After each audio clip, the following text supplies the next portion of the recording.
years old ikaw. Napahanga ako sa life. Ulitin ko lang Diyos ko Sa tuwing birthday, pag-isang ko, ikaw ang display. Di ka na nawala sa alaala. Ikaw lang talaga at walang gagaya. Ikaw ang gusto ng mga friends ko. At di ko alam pati parents ko. Ano ba ang meron ka nawala sa iba? At napapangiti pag nakita ka na sa mga poster at maging sa TV. Inaabangan ng iyong movie. Bata pa ako noon nang maramdaman ko to.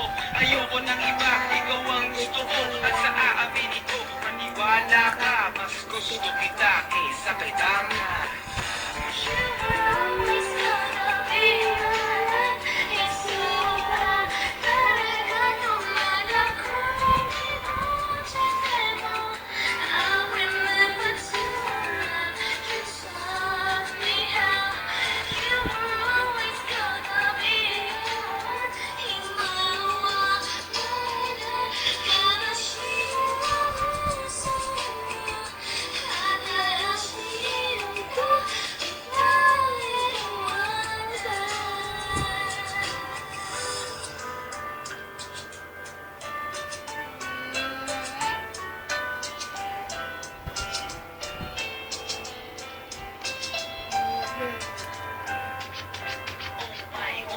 Bakit ganito? Gusto ko ikaw lang nasa tabi ko. Mga poster mo at mga magazine sa buhay ko hindi kita kayang alisin. So pati sa cellphone at mga gamit, ikaw